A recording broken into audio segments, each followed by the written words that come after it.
పరిశుద్ధాత్ముడా నాలో నివసించుము, జీవజేసే సత్యస్వరూపుడా నీతో నడిపించుము.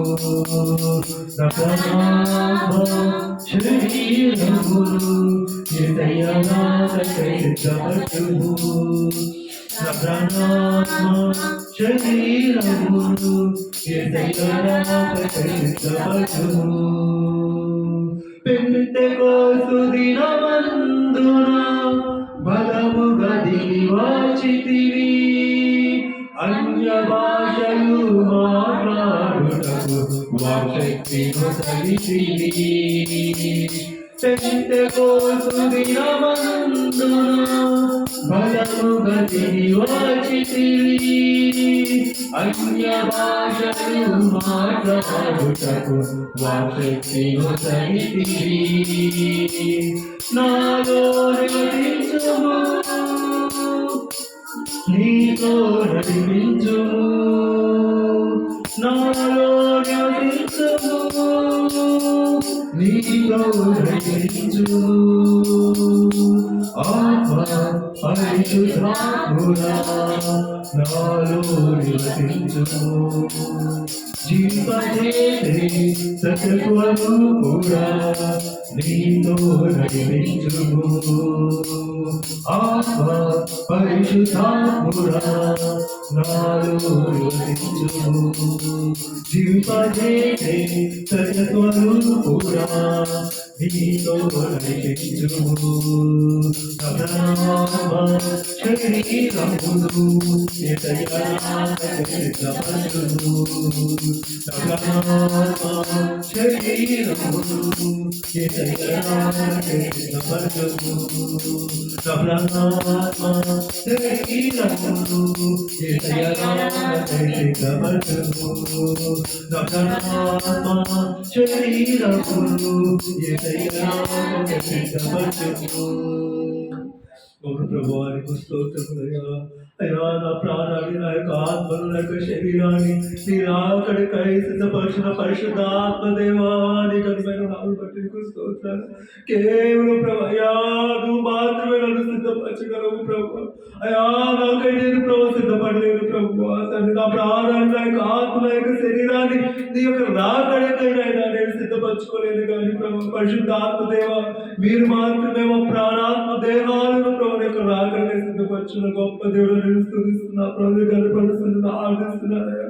ఏమి ఇచ్చినా నేను తీర్చలేదు. అయ్యో పలుమారు ప్రభు మేము మిమ్మల్ని మర్చిపోయేవారిగా ఉన్నప్పటికీ కూడా అయ్యా ఇదిగో ప్రభు మీరు మమ్మల్ని మర్చిపెట్టుకున్నా ప్రభు. అయ్యా మీ కుడి చేత మమ్మల్ని పట్టుకుని ఆయన అయ్యా మమ్మల్ని ధైర్యపరుస్తున్న ముందుకు నడిపిస్తున్న గొప్ప దేవుడు అని స్తుతిస్తున్నా ప్రభు.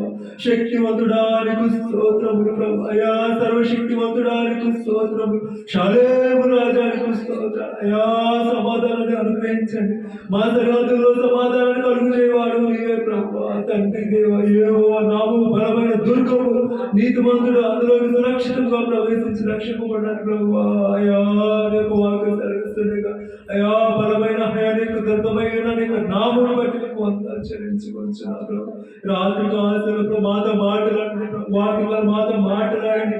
వాక్యం ద్వారా ప్రభు బలపరచండి. వాక్యం ద్వారా మమ్మల్ని స్థిరపరచండి ప్రభు. నీకు వాక్ శక్తిని అనుగ్రహించండి. నీకు వాక్యానుసరమైన జీవితాన్ని దయచేయండి. నీ యొక్క వాక్య సారాంశము సత్యము ప్రభు. తండ్రి అయ్యా సత్యమైన ప్రభు యొక్క వాక్య సారాంశాన్ని ప్రభు మేము నేర్చుకోవడానికి సహాయం చేయండి ప్రభు.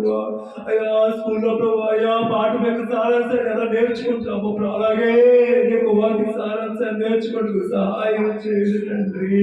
అయ్యా బలపరచండి ప్రభు. రాత్రి కాస్త స్తోత్రాలు. అయ్యా ఇదిగో ప్రభు నా కుడి ప్రక్క నిలబడి ప్రభు అయ్యా నన్ను నిలవబెట్టండి ప్రభు. అయ్యా ఇదిగో ప్రభు మీరు ప్రభు నన్ను నిలవబెట్టండి ప్రభు. శక్తివంతుడే నేను నమ్ముచుండగా ప్రభు మీరు మమ్మల్ని నిలవబెట్టి ముందుకు నడిపించండి. ముందు నేను ఆశీర్వదించండి ప్రభు. మేమందరూ ప్రభు యొక్క జీవ వాక్కులు ప్రభు ఇక్కడ దూరం ఉంచుకొని ఇక్కడ నుండి వెళ్ళటకు నా యొక్క వాక్యాన్ని బట్టి ప్రభు ఈ యొక్క వారాన్ని ప్రభు ముందుకు నడుచుకుని పరిశుద్ధాత్మలను సహాయం చేసి ముందుకు నడిపించమని తండ్రిని ప్రియకుమారుని యేసుక్రీస్తు ప్రభు వారి అతి పరిశుద్ధమైన నామములో అడిగి వేడుకొంచున్నాము తండ్రి.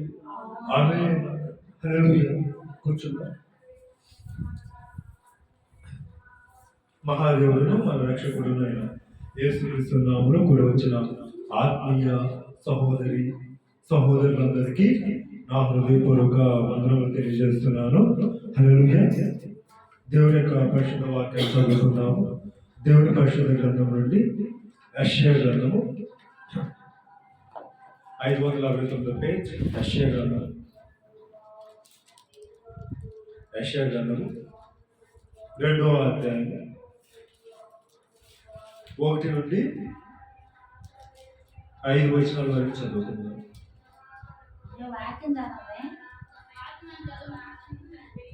యెషయా గ్రంథము 2వ అధ్యాయం 1వ వచనం నుండి 5వ వచనం వరకు చదువుకుందాం. యూదాను గూర్చియు యెరూషలేమును గూర్చియు ఆమోజు కుమారుడైన యెషయాకు దర్శనము వల్ల కలిగిన దేవోక్తి. అంత్య దినములలో పర్వతముల పైన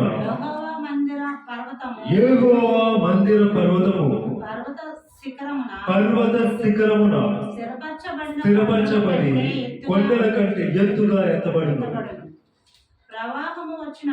ప్రవాహము వచ్చినట్లు సమస్త అన్యజనులు దానిలోనికి వచ్చెదరు.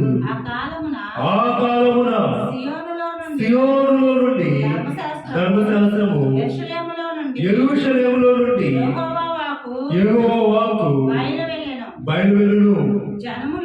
జనములు గుంపులుగా వచ్చి యాకోబు దేవుని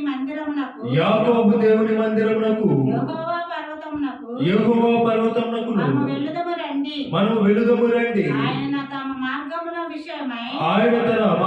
విషయమై మనకు బోధించును.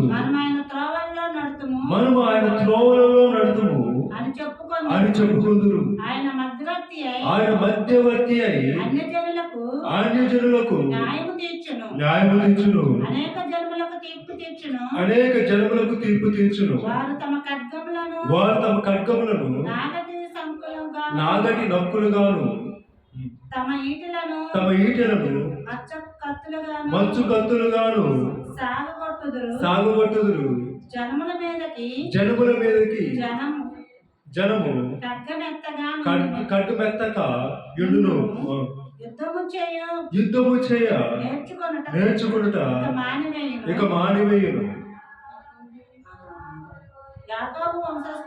యాకోబు వంశస్థులారా రండి, మనము యెహోవా వెలుగులో నడుచుకొందుము. చాలు. దేవుడు తన పరిశుద్ధ వాక్యమును మన వెనుకలో దీవించును గాక. ఆమేన్. హల్లెలూయా. దేవునికి స్తోత్రం కలుగును గాక. హల్లెలూయా. యెషయా గ్రంథము 2వ అధ్యాయము 1వ వచనం నుండి 5వ వచనం వరకు ఈరోజు లేఖన పాఠ్యాంశంగా మనము చదువుకొని ఉన్నాం. యెషయా ప్రవక్త ద్వారా దేవాది దేవుడు ఈ రాత్రికాల సమయంలో మనకు కొన్ని ప్రాముఖ్యమైన విషయాలను తెలియజేస్తూ ఉన్నాడు. 2వ వచనంలో మనం ఇక్కడ పరిశీలన చేసినట్లయితే అంత్య దినములలో పర్వతముల పైన యెహోవా మందిర పర్వతము పర్వత శిఖరమున స్థిరపరచబడి కొండల కంటే ఎత్తుగా ఎత్తబడును అని ఇక్కడ లేఖనము సెలవిస్తాము. ఏ దినాలలో దేని గురించి దేవుడు చెప్తున్నాడు? అంత్య దినాల గురించి దేవుడు ఇక్కడ మాట్లాడుతూ ఉన్నారు. అంత్య దినాలు అంటే ఆఖరి దినాలు. ఏ ఆఖరి దినాలు అంటే సృష్టి ఆరంభం నుండి సృష్టి అంతవరకు చూసుకున్నట్లయితే యేసుక్రీస్తు ప్రభు మెస్సయ్య ఈ లోకానికి మొదటిసారి వచ్చిన దగ్గర నుండి మరలా రెండవసారి ఈ లోకానికి వచ్చేంత వరకు కూడా ఇవన్నీ కూడా ఎలా ఉన్నాయంటే అంత్య దినాలుగా ఉన్నాయి.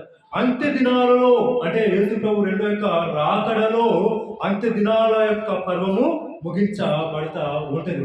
ఆ యొక్క అంత్య దినాలలో పర్వతముల పైన యెహోవా మందిర పర్వతము. యెహోవా మందిర పర్వతం అంటే ఏ పర్వతము? సియోను పర్వతము. సియోను పర్వతము యెహోవా మందిర పర్వతము ఎలా ఉంటుందంటే పర్వత శిఖరమున స్థిరపరచబడి కొండల కంటే ఎత్తుగా ఎత్తబడును. హల్లెలూయా. మరి ఇక్కడ మనం పరిశీలన చేసినట్లయితే ఒక ప్రాంతంలో ఉన్న కొండ మరొక ప్రాంతంలో కనపడదు.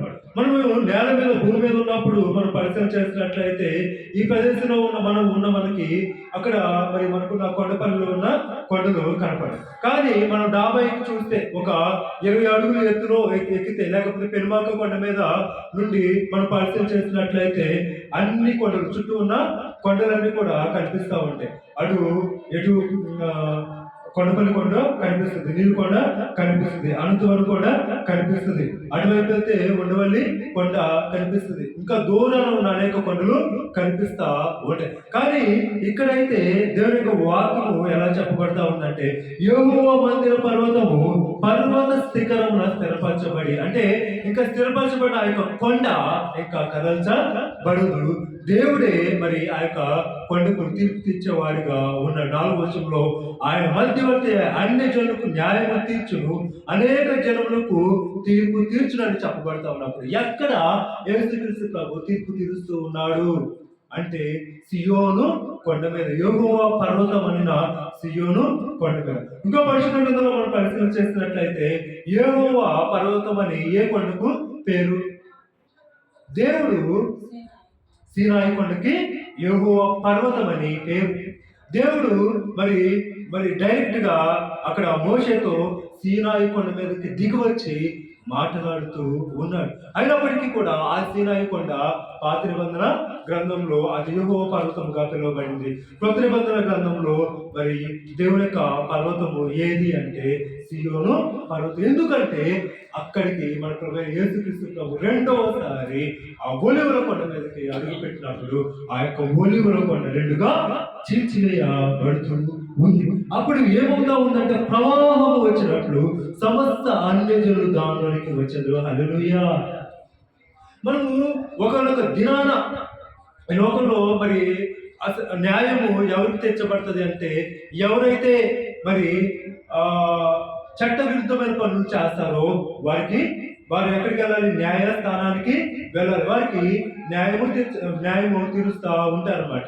అంటే ఎవరి విషయంలో అన్యాయము చేయబడిందో, ఎవరికి అన్యాయము చేశారో, అన్యాయం చేసిన వాడికి ఏంటి ఆ శిక్ష, మరి ఆ అన్యాయం చేయబడిన వాడికి విడుదల చేయడానికి న్యాయస్థానం అనేది ఉంది.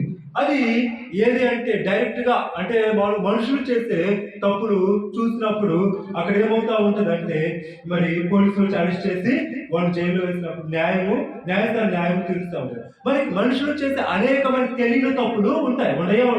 అంటే ఉండవు. మనుషులకు తెలియకుండా దేవుడికి మాత్రమే కనపడే అనేక తప్పులు చేసేవారు ఈ లోకంలో ఉన్నప్పుడు వారికి కూడా ఒకనొక దినాన ఏముందంటే తీర్పు అనేది ఉంది. హల్లెలూయా. అందుకనే ప్రవాహం వచ్చినట్లు సమస్త అన్యజనులు దానిలోనికి వచ్చేదట. అక్కడ ఒకసారి చూద్దాం. మత్తయి వార్త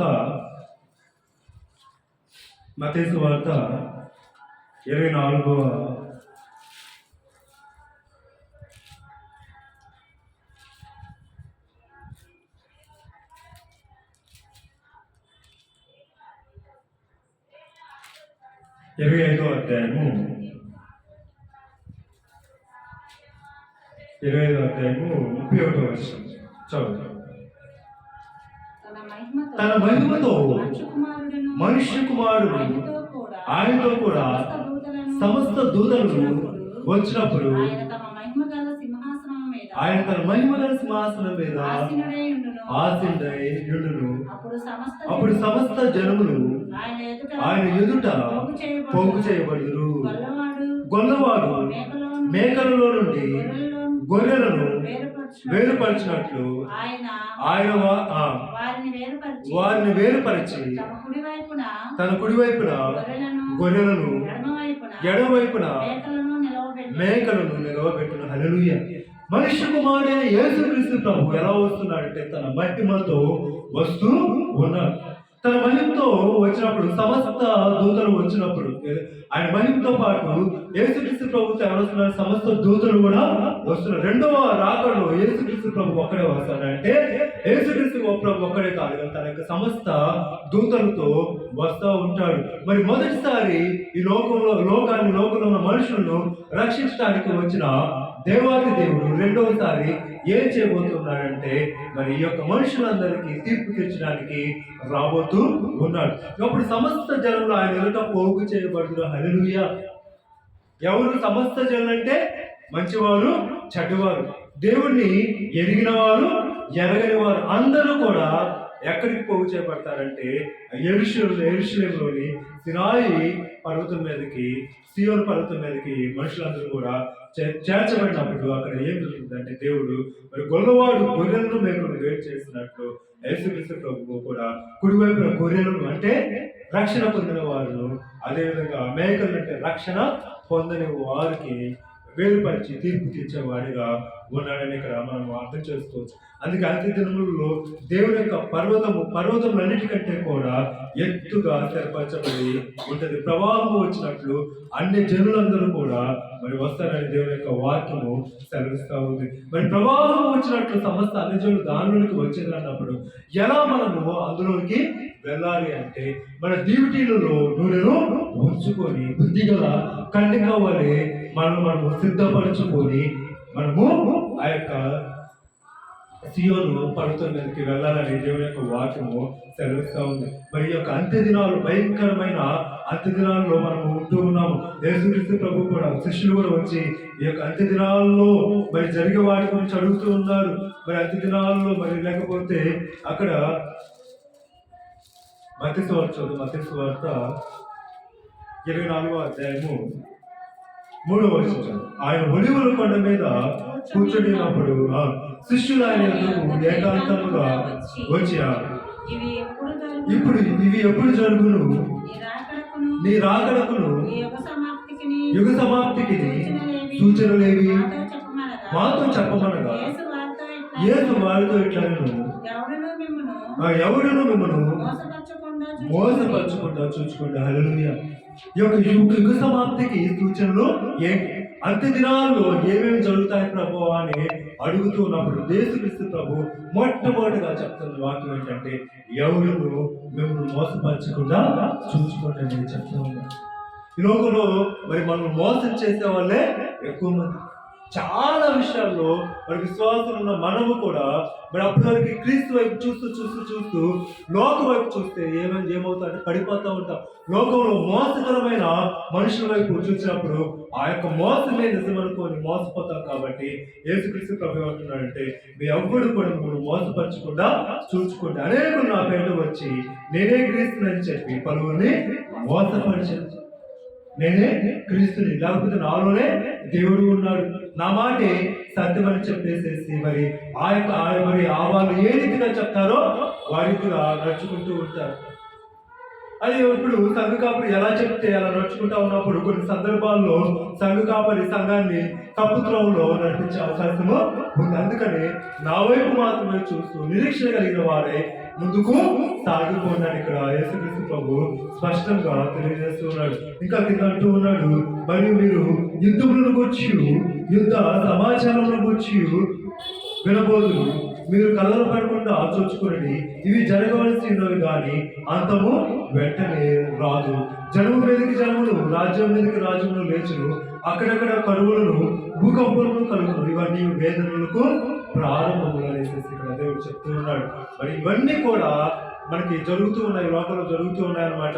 యుద్ధాలు, కొన్ని యుద్ధాలు అయితే సంవత్సరాలు ఉక్రెయిన్కి దాని పక్కన ఉన్న రష్యాకి ఉక్రెయిన్ మధ్య యుద్ధము దగ్గర 2 సంవత్సరాల నుండి జరుగుతూనే ఉంది. అలాగే ఇజ్రాయెల్కి పాలస్తీనాకు మధ్య యుద్ధము ఒక దగ్గర 7 నెలల నుండి సంవత్సరం నుండి జరుగుతూనే ఉంది. ఇప్పుడు ఇజ్రాయెల్కి లెబనాన్ మధ్య యుద్ధము జరుగుతూనే ఉంది. అసలు యుద్ధాలు ఎక్కడ ఎక్కువ జరుగుతున్నాయి అంటే మరి వేరే దేశాల మధ్య జరగట్లేదు, కానీ యేసుక్రీస్తు ప్రభు ఎక్కడైతే జన్మించాడో అక్కడే భయంకరమైన యుద్ధాలు జరుగుతూనే ఉన్నాయి. ఎప్పుడు కూడా ఇజ్రాయెల్కి పాలస్తీనాకి, ఇజ్రాయెల్కి ఇరాన్కి, ఇరాన్కి ఇజ్రాయెల్కి, ఇరాక్కి ఇజ్రాయెల్కి, సిరియాకి ఎప్పుడు కూడా యుద్ధాలు జరుగుతూనే ఉంటాయి. ఇవన్నీ కూడా వేదనలకి ప్రారంభములు. అంటే మనం అంత్య దినాల్లో ఉన్నామనేసి ఇక్కడ దేవుడు చెప్తూ ఉన్నాడు. అంత్య దినాల్లో మనం ఏం చేయాలంటే పరిపూర్ణమైన సిద్ధపాటు కలిగి ప్రభు వైపు చూడాలని దేవుడు స్పష్టంగా తెలియజేస్తూ ఉన్నాడు. ఇంకా అంత్య దినాల గురించి దేవుడు ఏం మాట్లాడుతూ ఉన్నాడు అంటే, ఒకసారి రెండో తిమోతికి రాసిన పత్రిక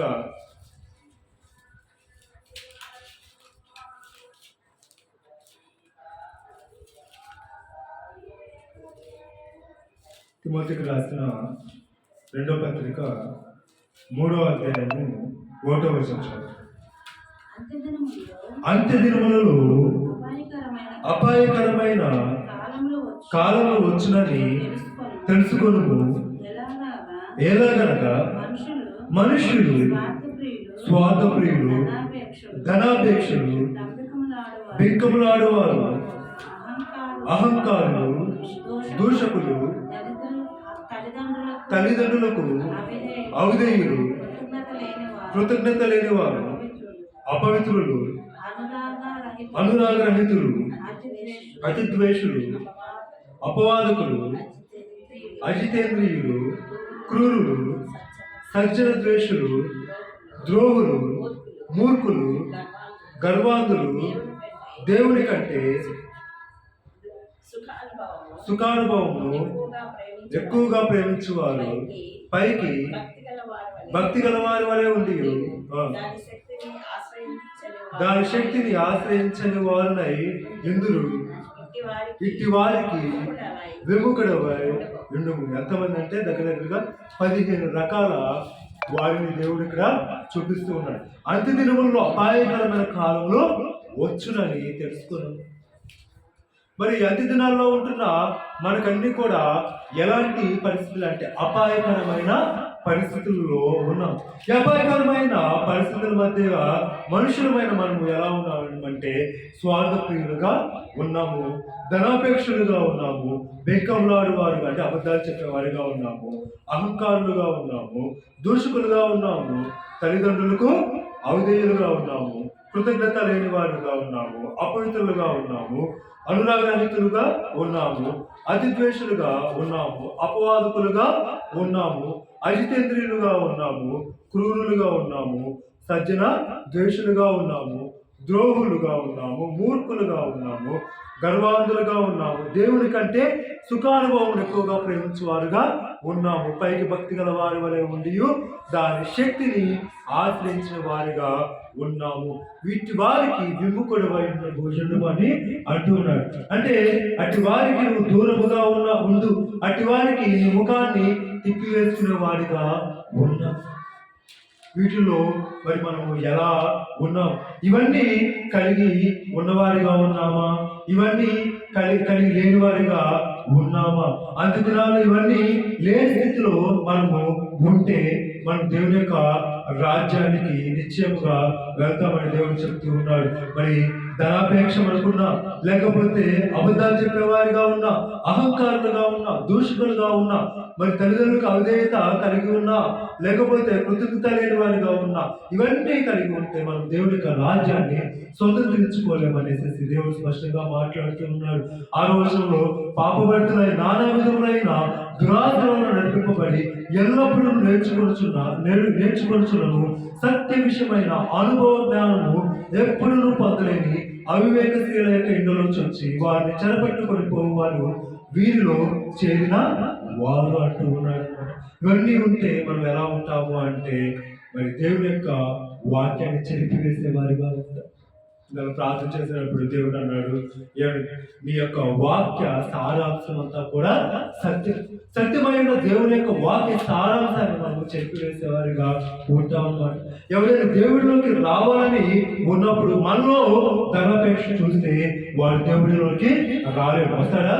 రాలేడు. ఇదిగో మరి దేవుని కలిగి ఉన్నాడు, నమ్మి బాప్తిసం పొందాడు, మరి వాడిలో ఇంత ధనాపేక్ష ఉంది అనేసి వాడికి మనము ఆటంకకరంగా ఉంటామని దేవుడు స్పష్టంగా తెలియజేస్తూ ఉన్నాడు. అలాగే మరి అహంకారం మనలో ఉన్న, దూషణ ఉన్నా, లేకపోతే అపవిత్రత ఉన్నా, అతి ద్వేషము ఉన్నా, లేకపోతే అపవాదు వేసేవారిగా ఉన్నా, క్రూరులుగా ఉన్నా కూడా మరి అంత్య దినాల్లో దేవుని యొక్క రాకడికై మనము పరిపూర్ణంగా సిద్ధపడలేమని దేవుడు స్పష్టంగా తెలియజేస్తూ ఉన్నాడు. కాబట్టి అంత్య దినాల్లో అపాయకరమైన యొక్క పరిస్థితుల నడుమ మనము ఏం చేయాలంటే దేవుని యొక్క వాక్యాన్ని బలముగా పట్టుకొని దేవుడిని మర్చిపోయే వారిగా మనము మొట్టమొదటిగా ఎవరిని మర్చిపోతాం వాటి లోకంలో దేవుడిని మాత్రమే మర్చిపోతాం. మన తల్లిదండ్రులను మనం మర్చిపోలేము, లేకపోతే మన భార్యను, లేకపోతే మన భర్తను, మన యొక్క పిల్లలు, మన యొక్క స్నేహితులు, మన యొక్క బంధువులు, మన యొక్క రక్త సహోదరులు మర్చిపోలేము. కానీ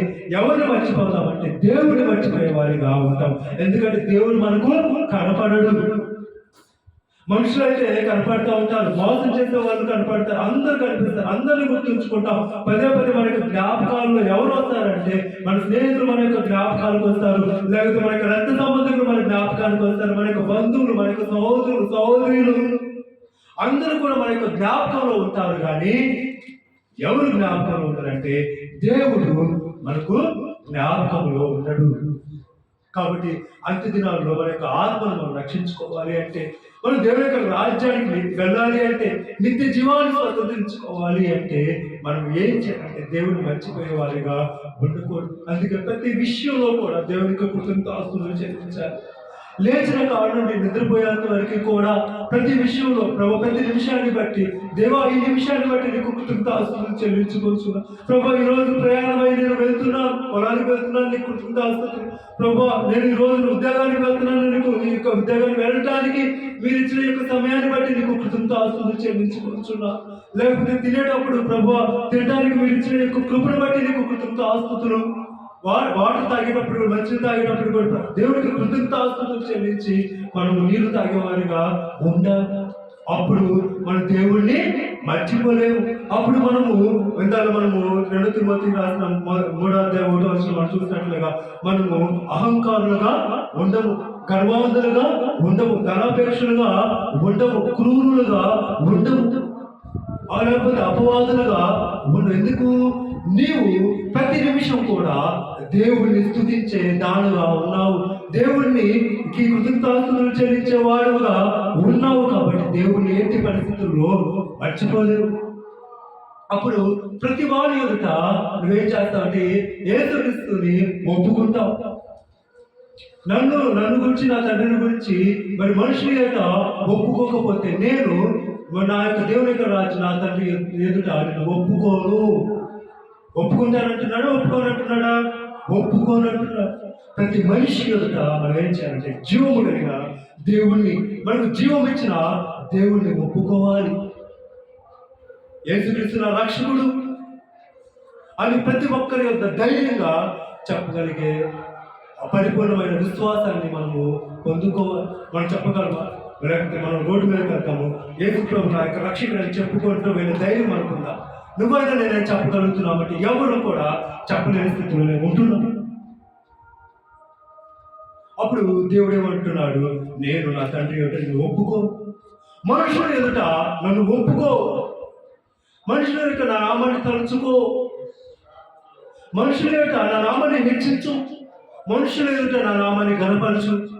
అప్పుడు మాత్రమే నేను కనపరుస్తాను, నేను హెచ్చిస్తాను, నా తండ్రి ఎదుట నిన్ను ఒప్పుకుంటాను. ఈ యొక్క అంత్య దినాలు అపాయకరమైన యొక్క కాలంలో మన యొక్క ఆత్మను సంపూర్ణంగా రక్షించుకొని మన ప్రాణ ఆత్మ దేహాలను మరి దేవుని యొక్క సన్నిధిలో మరి మనము సిద్ధపరచుకోవాలని దేవుడు స్పష్టంగా తెలియజేస్తున్నాడు. ఇంకా యెషయా గ్రంథం 2వ అధ్యాయము 3వ వచనము ఒకసారి మూడవ వచనం చదువుదాం ఒకసారి. ఆ కాలమున సియోనులో నుండి ధర్మశాస్త్రము, యెరూషలేములో నుండి యెహోవాకు బయలువెళ్ళును.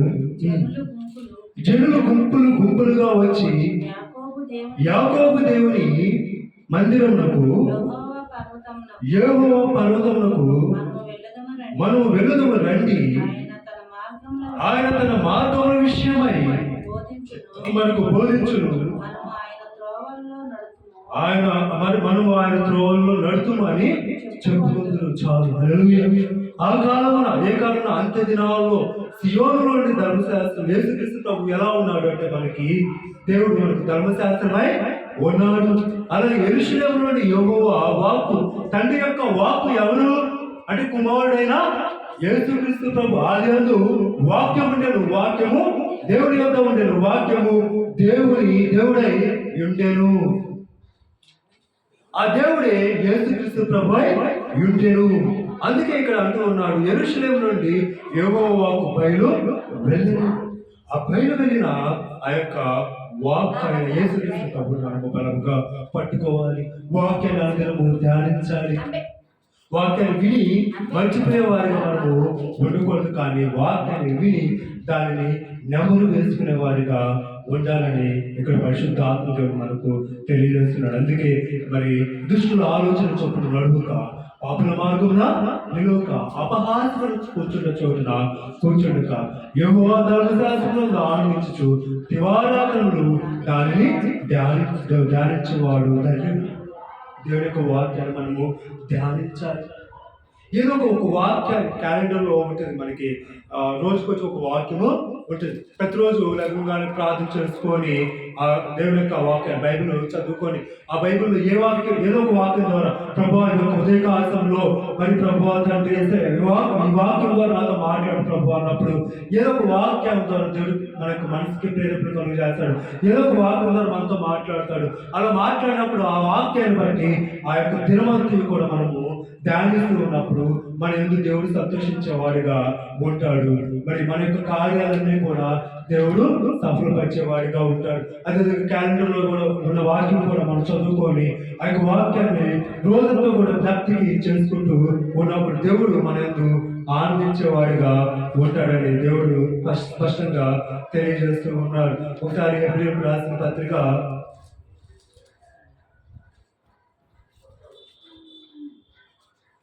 హెబ్రీయులకు రాసిన పత్రిక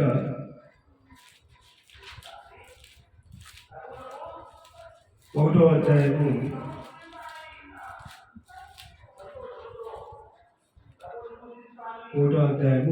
2వ వచనం.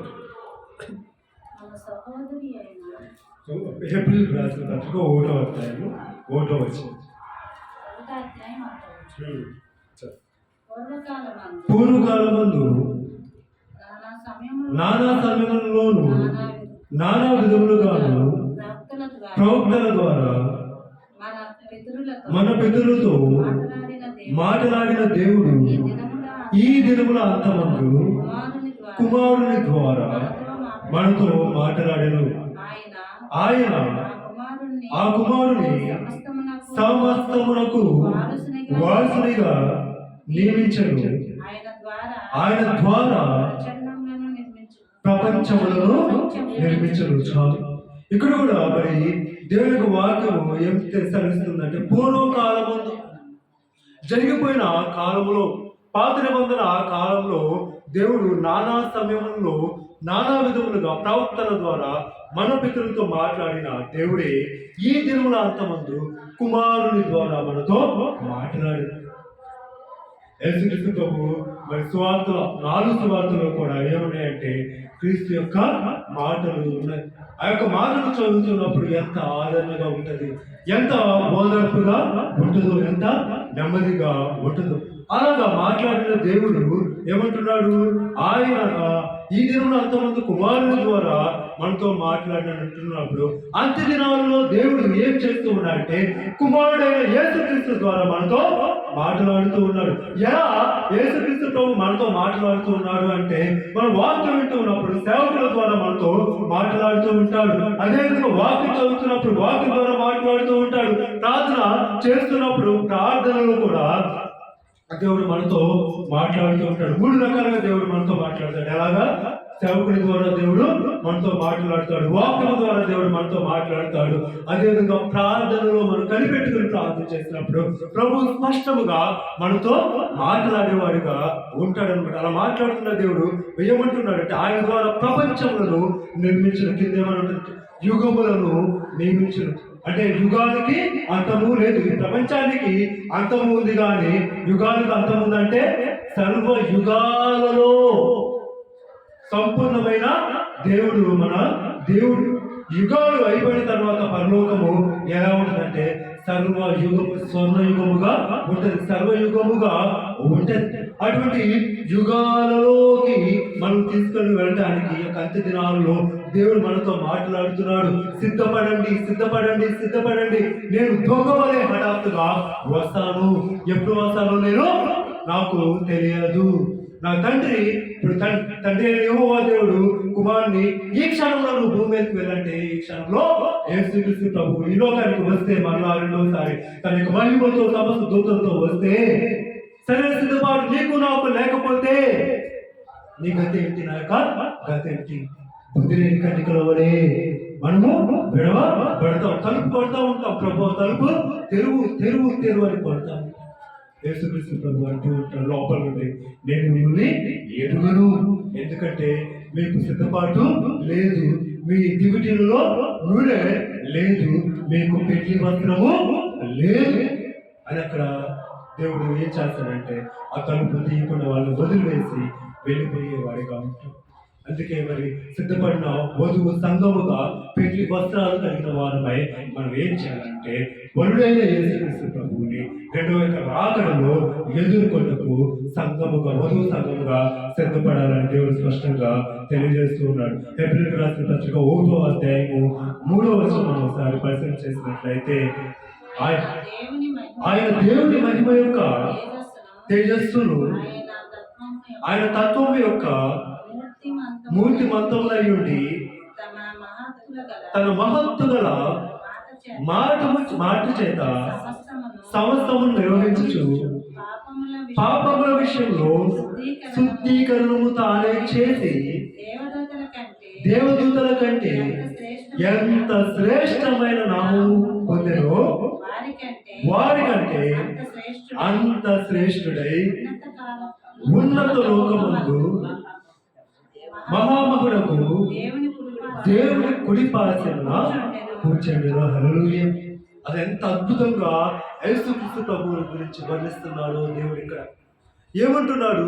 ఆయన దేవుని మహిమ యొక్క తేజస్సై ఉన్నాడు. అంటే దేవుని మహిమ యొక్క ప్రతిబింబం. అద్దంలో చూస్తున్నప్పుడు మన మొహం మనం అద్దంలో చూస్తున్నప్పుడు మనకి ఎంత సంతోషం కలిగింది, చాలా సంతోషంగా. యేసుక్రీస్తు ప్రభువు కూడా అలాగే దేవుని యొక్క మహిమ యొక్క తేజస్సు అంటే దేవుని యొక్క ప్రతిబింబమై ఉన్నారు. తేజస్సును ఆయన తత్వము యొక్క మూర్తి మంతమునై ఉండి తన మహత్తు గల మాట చేత, ఆయన యొక్క మాట లాంటిది, మహత్తు కలది, మహత్తు గల మాట చేత సమస్తమును నిర్వహించుచు పాపముల విషయంలో ఏం చేస్తున్నాడు? శుద్ధీకరణము చేసి. మన పాపాలను దేవుని యొక్క మనం ఒప్పుకున్నాము కనుక మనకి యొక్క సంతోషము, మన యొక్క పాపాలకు యేసుక్రీస్తు ప్రభు తన యొక్క రక్తము చేత శుద్ధీకరణము చేశాడు కాబట్టి మనకి యొక్క ఆనందము. లేకపోతే ఇప్పుడు ఒక పాపంలో ఉన్న యొక్క వ్యక్తి మనలాగా ఎంత సంతోషంగా ఉండగలంటే ఉండలేడు. ఎందుకంటే ఆ యొక్క పాపాలలో నేను పాపిని కృషించుకుపోతూ ఉంటాడు. ఆ పాపంలోని బయటికి తీసుకొని వచ్చేవాడు ఎవడు కూడా లేడు. కానీ మనం ప్రభు వైపు చూస్తూ మన పాపాలను ఒప్పుకున్నప్పుడు, ప్రభు ద్వారా మనం శుద్ధీకరణము పొందుకున్నప్పుడు మన హృదయ అంతఃకరణాలన్నీ కూడా పరిశుద్ధపరచబడినప్పుడు మనకి ఏంటంటే ఒక రకమైన సంతోషము, ఆనందము. ప్రభువు నా పాపాలని క్షమించాడు, ప్రభువు నా పాపాలని తీసివేశాడు, ప్రభువు నన్ను శుద్ధీకరించాడన్న సంతోషం మనకు ఉంటుంది. అంత్య దినాల్లో అటువంటి సంతోషాన్ని మనము కలిగి ఉండాలి. పరిపూర్ణమైన శుద్ధీకరణ మనము కలిగి ఉన్నప్పుడు ఒక అంత్య దినాల్లో ప్రభు యొక్క రాకడలో ఎత్తబడే వారిగా మనం ఉంటామని ప్రభు స్పష్టంగా తెలియజేస్తూ ఉన్నాడు. ఇంకా యెషయా గ్రంథం ఇంకా కిందకు వెళ్తే యెషయా గ్రంథము 1వ అధ్యాయము 5వ వచనం చదువుతాం. 2వ అధ్యాయము 5వ వచనం. యెషయా గ్రంథం 2:5. యాకోబు వంశస్థులారా రండి, మనము యెహోవా వెలుగులో నడుచుకుందాము. హల్లెలూయా, హల్లెలూయా. ఏమంటున్నాడు ప్రవక్త? ఏమంటున్నాడంటే, లేకపోతే ప్రవక్త ద్వారా దేవుడు ఏమంటున్నాడంటే, యాకోబు వంశస్థులారా రండి రండి రండి అని పిలుస్తూ ఉన్నాడు. మీరంతా రండి, నా వెలుగులో నడుచుకోనండి. ఇప్పుడు కూడా మీరు గాఢాంధకారపు లోయలలో హెచ్చరించారు. ఎటో దారి తెలియక మీరు తిరుగులాడారు. ఇప్పుడైతే నీతి సూర్యుడిగా నేను మీ మీద ప్రకాశిస్తున్నాను, నీతి సూర్యుడిగా మీ మీద ఉదయిస్తున్నాను. ఆరోగ్యకరమైన నా యొక్క రెక్కలను మీ మీద కప్పుతున్నాను. కోడి తన పిల్లలు తన యొక్క రెక్కల కింద చేర్చుకున్నట్లు మీ అందరినీ కూడా చేర్చుకొని నేను మీకు వెంటకలుగా చేస్తూ ఉన్నాను. నా వెలుగులలో నడుచుకున్నాను. నేను లోకములకు వెలుగై ఉన్నాను.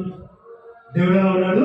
ఈ లోకానికి వెలుగై నా వెలుగులో నడుచుకోవాలంటే ఎప్పటి నుండి అంటే యేసుక్రీస్తు ఈ లోకానికి వచ్చి నీ కొరకు నా కొరకు రక్తాన్ని చిందించి మహిమ తిరిగి 3వ దినాన లేచి పునరుద్ధాన్ని మహిమపరచబడి పరలోకానికి ఆలోకనమై వెళ్ళిన నాటి నుండి నేటి వరకు కూడా లోకంలో ఏం ప్రకాశిస్తుందంటే పరిశుద్ధాత్మ వెలుగు ప్రకాశిస్తుంది. ఆ వెలుగులో నడుచుకుంటూ రండి రండి, మీ యొక్క చీకటి త్రోవలను విడిచిపెట్టండి, మీ యొక్క గాఢాంధకారపు త్రోవలను విడిచిపెట్టి నా యొక్క వెలుగు త్రోవలో నడుచుకుంటూ రండి రండి రండి అని దేవుడు తెలియజేస్తూ ఉన్నారు. కాబట్టి మరి మనందరూ కూడా యొక్క వాక్యం ఉంటున్న మనము కూడా అంతగా మన యొక్క ఆత్మను కాపాడుకొని మన యొక్క ఆత్మను సిద్ధపరచుకొని ఏవో వెలుగులో దేవుని యొక్క వెలుగులో నడుస్తూ ముందుకు సాగిపోవాలని పరిశుద్ధాత్మ దేవుడు మాట్లాడుతూ ఉన్నాడు. మరి అట్టి కృప ఆదరణ పరిశుద్ధాత్మ దేవుడి ద్వారా మనకు పరిపూర్ణంగా మనకు మన యొక్క కుటుంబాలకు కలుగజేసి దేవుడు తన యొక్క రాకడగా మనల్ని పరిపూర్ణమైన సిద్ధపాటు కలుగజేసి ఆయన యొక్క రాకడను వెతబడే వధు సంఘంలో ఉంచడానికి ఆయన యొక్క కృపను పరిపూర్ణంగా మనకు కలుగు చేయను గాక. ఆమేన్. హల్లెలూయా.